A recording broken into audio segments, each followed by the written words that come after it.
All right, guys, I've already gone over my tier 1 and my tier 2 kits. My tier 1 kit is my EDC. My tier 2 kit is that shoulder bag that I showed you that I referred to as my bug out bag. Now, this here is more conducive to a traditional bug out bag, okay? This bag, as is fully loaded, weighs 20 pounds right now. By the time it is wet, meaning it has water filled up, it should weigh in the neighborhood of about 24 pounds as is. Now, I refer to the other one as my bug out bag because in my personal situation, it would be my get home bag. So I'm gonna bug out of the urban environment and I'm gonna be able to last up to 72 hours quite easily with what's in that smaller bag. This bag, however, is more along the lines of that big time bug out bag. This is going to enable me to go a much greater distance than that typical 48, 72 hour scenario. I'm going to be able to go for a few days quite easily with this, and I'm going to do a regional evacuation with this sort of a bag. So in my particular situation, I am actually going to be able to leave this city that I'm in right now. I'm going to leave my vehicle, and I'm actually going to bug out, and I'm going to go to another city nearby. If you want to look on a map, see the kind of craziness that I'm going to be doing. I'm in Madison, Indiana currently. I'm going to be going across the river into Carrollton, Kentucky. So it's right about 16, 17 miles away. So I'm going to be carrying everything that is in my current get home bag. I could easily make it from here to Carrollton with that 5-pound bag. But with what's in here, I'm going to be able to make it all the way home from Carrollton, Kentucky, all the way to Bethlehem, which is an additional 24 miles. So quite a journey ahead. I'm going to do simulation for the latter part of it. I'm going to do the real thing from here to Carrollton just to show you it can be done. This is the bag that I would want to use if I'm going all the way home, all right? Benefits to this bag. First thing I want to talk to you about is in the back side of this particular bag. This is a GoRuck brand bag. This is their GR3. It's a big bag. And it has, I think this was supposed to be a laptop compartment, honestly. Flipping these back out of the way. You can open this up. And I actually have bulletproof strike plates in my backpack. All right, so my backpack is actually bulletproof, and I have 2 of these. So I have, this is a battle steel polyethylene ballistics panel. So I have 2 of these 10 by 12 ballistic panels inside this bag, and I got the strike faces, one facing me in case I do have it and I can use it as a shield, or if I'm getting shot in the back, I also have it doubled up and one facing the opposite way. These weigh virtually nothing, very lightweight, and they fit beautifully in the back of my backpack. Now, Jamie Boggs is going to be showing in our Fieldcraft segment how to make your own do-it-yourself bulletproof vests.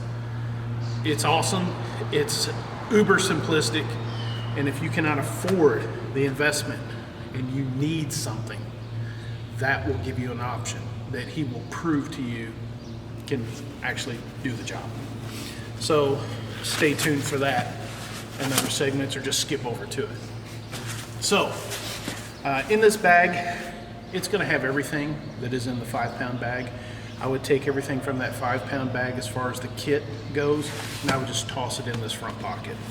The additional thing I have added in this front pocket is a navigation notebook with proper notes. I'm going to open this up, and I've got my notebook, I've got my markers, got everything I need right here. I've also got various compasses, things like that, pace beads. So if I'm going to add a map of the area or anything like that, of course, I'm going to have that as well. I know where I'm at. Benefit of being in an urban area and traveling somewhere quite often, it's kind of hard to get lost. So quite easy to find direction. But this, if I'm cutting across farms, and I'm trying to find the shortest distance between 2 points, which can be dangerous if you're unfamiliar. That's another point of contention. People think they're just going to head off in a straight line trying to get home, because the shortest distance would be the straight line, correct? Instead of going through the roads, etc. But you may have water crossings you're not aware of. You're going across unknown terrain on private property, and it's unknown terrain. Unless you have a proper topo map, you have no business trying to do that, and you're certainly not going to do it in a safe manner, and you're not going to do it in a decent amount of time. It's going to take you potentially twice as long. You're just increasing the odds of hazard on your body, personal injury, and then just the unknown. So if you can stick kind of close to the road, you're going to be safer and you'll travel a little bit faster. But going straight across, if you got a map, you know where you're at, you may be able to pull it off. So getting inside the bag, there's a lot of people walking about here. The other hardship of being in town, obviously, especially being in our parking garage. So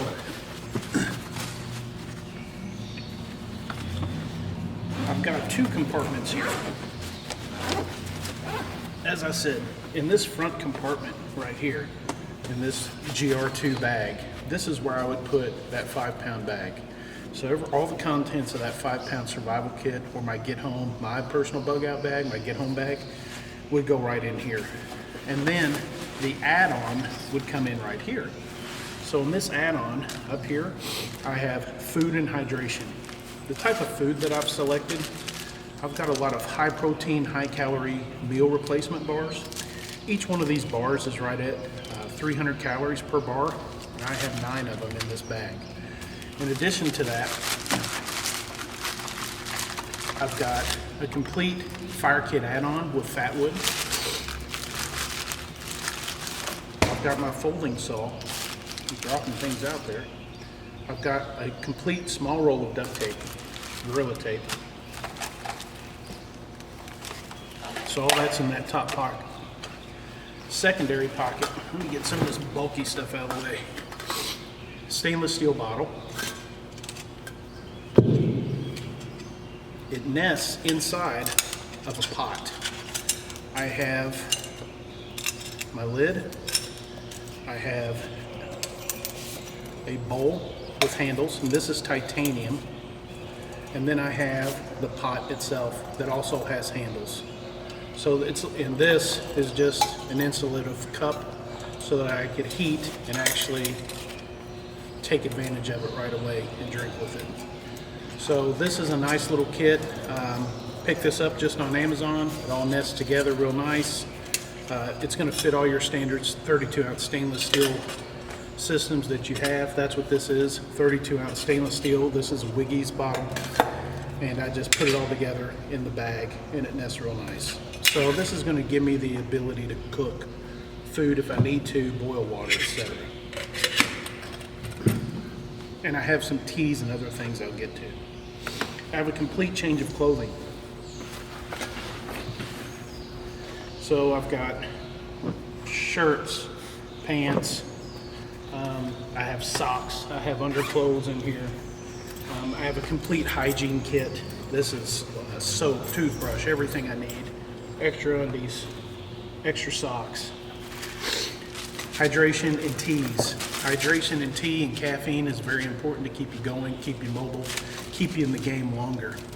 So things I've selected here, protein drinks, energy drinks that are high in caffeine and vitamins and minerals and electrolytes, teas to calm me down at night, to soothe me, to help me get some rest. So I have a nice selection here, and that's enough for a few days, no doubt. Something else I have in here, going such a longer distance, I'm going to need power to charge up everything. So that's a cord to something else. This is my primary phone cord. This is a charging station that also has a light. So some of you might be familiar with this. This is a lit mobile device. This is going to charge. I could tie it to the outside of the pack and it'll recharge, trickle charge throughout the day because of its solar. But this is going to give me multiple days of recharge on a cell phone. And I actually have a first responder line, so if the grid goes down, I should be able to still get limited access to the phone system. So added benefit of being first responder. I have my B&E kit. If I come up to a house or to a building that I need to gain access to, or there's a padlock on city water, or something that I need, I carry 2 wrenches, 2 nice long wrenches, because that will enable me to pop a padlock very easy.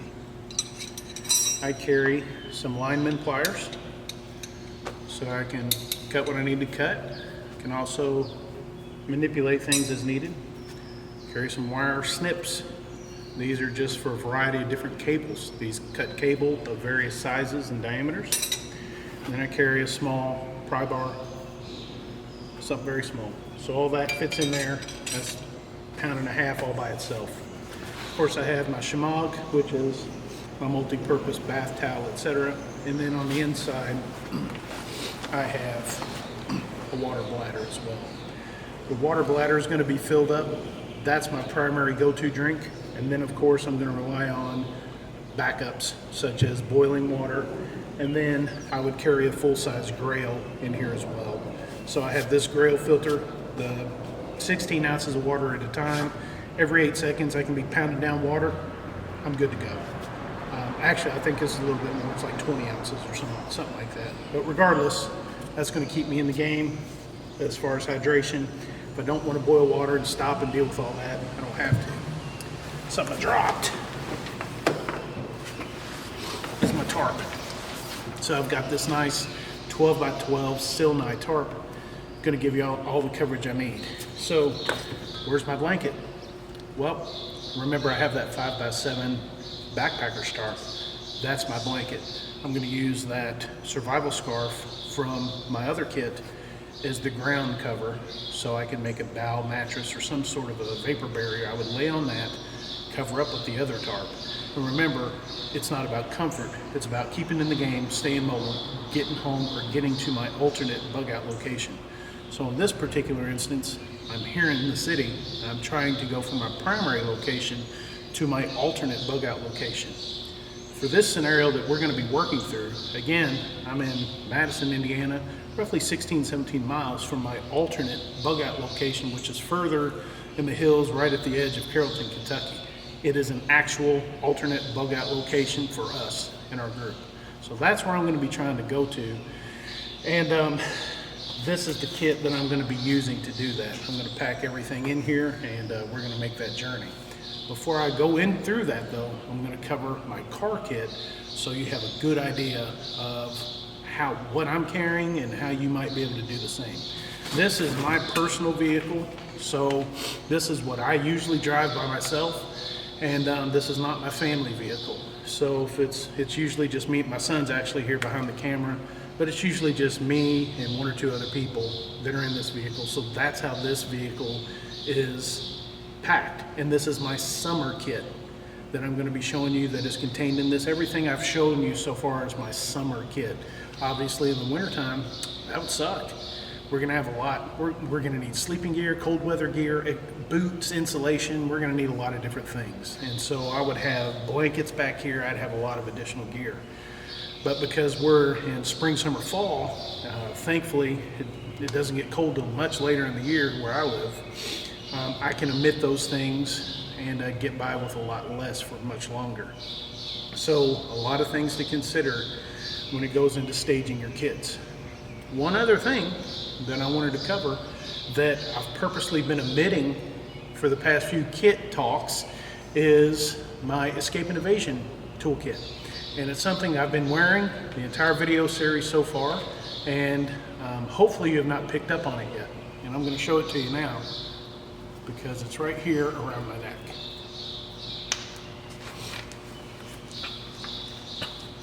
This is my personal escape necklace kit.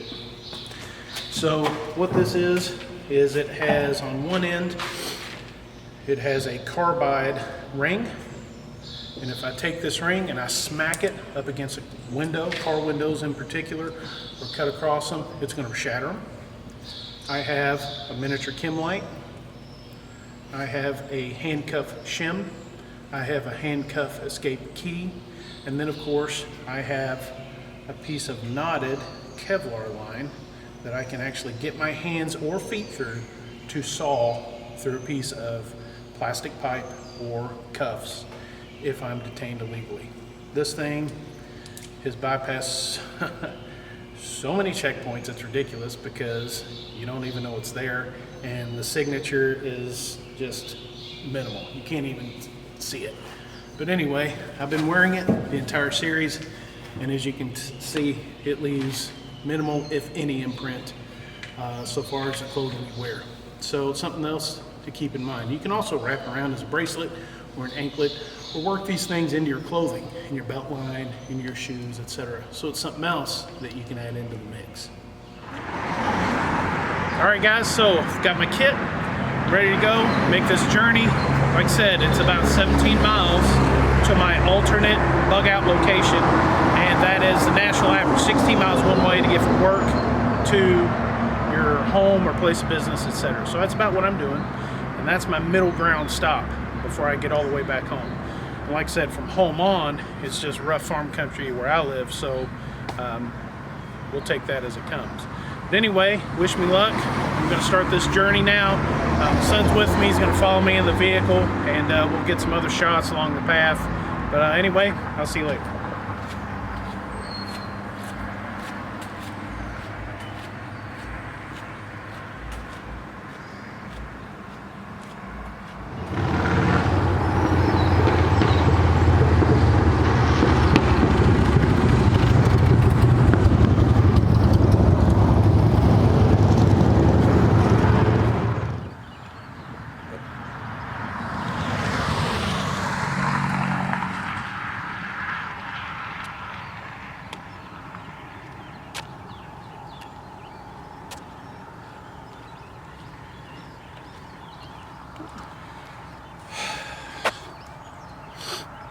I'm only about halfway, and my knee's hurting already. And so far, I've been real lucky in that along this edge of the river, there's a whole lot of trailer parks and things like that, and so it doesn't make it so horrible. I'm pounding through water because I'm hot and I'm hurting already, which isn't good. I have right at an hour, just over an hour of daylight left, and I'm hoping I can get to the property before dark because it's kind of like straight uphill where I'm going to be going. So anyway, yeah, this is the reality. It sucks. So if you have to do this, keep it in mind. If you're not physically prepared to be humping 25 pounds on your back at a moment's notice, it ain't fun. So anyway.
I survived. That sucked. My leg's killing me.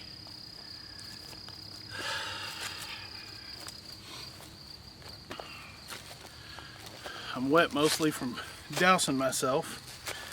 I had to raid into my water stash a little earlier than I would have liked.